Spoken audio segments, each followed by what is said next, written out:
আসসালামু আলাইকুম।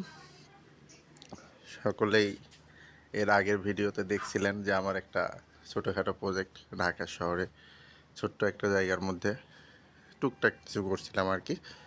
তো এই যে পেঁপে গাছটা বলছিলাম যে আসলে পেঁপে গাছে পেঁপে আসে না। যাই হোক, অনেকেই অনেক কথা বলার পর কেউ ফাইরে দিতে বলছিল, কেউ তেলিকাটা মারতে বলছিল।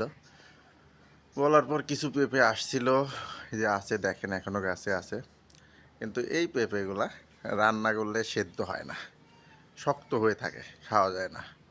তো যেই গাছটা আসলে কাজে দেয় না, যেই গাছের ফল খাওয়া যাবে না, আসলে সেই গাছটা আসলে রেখেও আর কোনো লাভ নাই।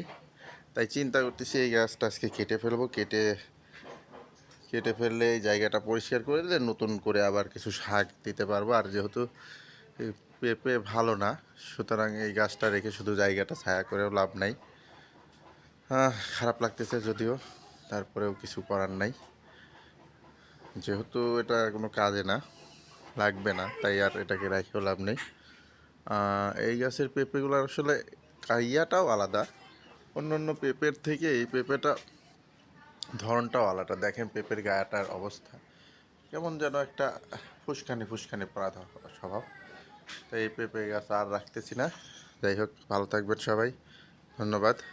এ বলে আমি আমার পেঁপে গাছ জয় বাংলা করে দিলাম।